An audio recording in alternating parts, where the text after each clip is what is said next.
راز ناپدید شدن این بچه هنوزم وحشتناکه. توی سال 2022 یه پسر بچه 3 ساله به اسم رایکر با سگش میرن توی حیاط بازی کنن. وقتی مادر رایکر میره بهشون سر بزنه میبینه هیچ اثری از پسرش نیست و سگشون سرگردون و متعجبه و نمیدونه که رایکر از کجا رفته و حتی با بو کردن نمیتونه رایکر رو ردیابی کنه. بلافاصله گروه‌های جستجو شامل تیم‌های زمینی، سگ‌های شکاری، قایق و پهپادها و حتی تیم‌های هوایی گارد ملی مونتانا برای پیدا کردن رایکر وارد عملیات شدن. اما بعد از چندین ساعت جستجوی مداوم هیچ ردی از رایکر نتونستن پیدا بکنن. 2 روز بعد یه خانواده در فاصله 5 کیلومتر دورتر صداهای عجیبی توی زیرزمینشون میشنون.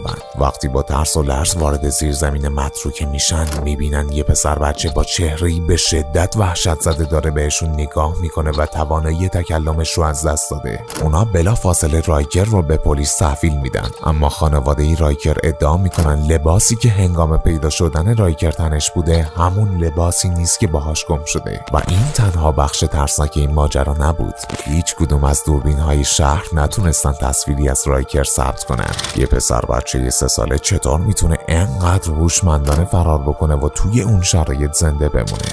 هزاران سوال درباره پرونده رایکر وجود داره که تا حالا هیچ پاسخی برای هیچ کدومشون یافت نشده بجز یک سوال: آیا این بچه‌ای که پیدا شده همون بچه‌ای بود که گم شده؟ برای افشای این حقیقت مرموز کلمه رایکر رو کامنت کن تا بقیه‌شو توی دایرکت بفرستم.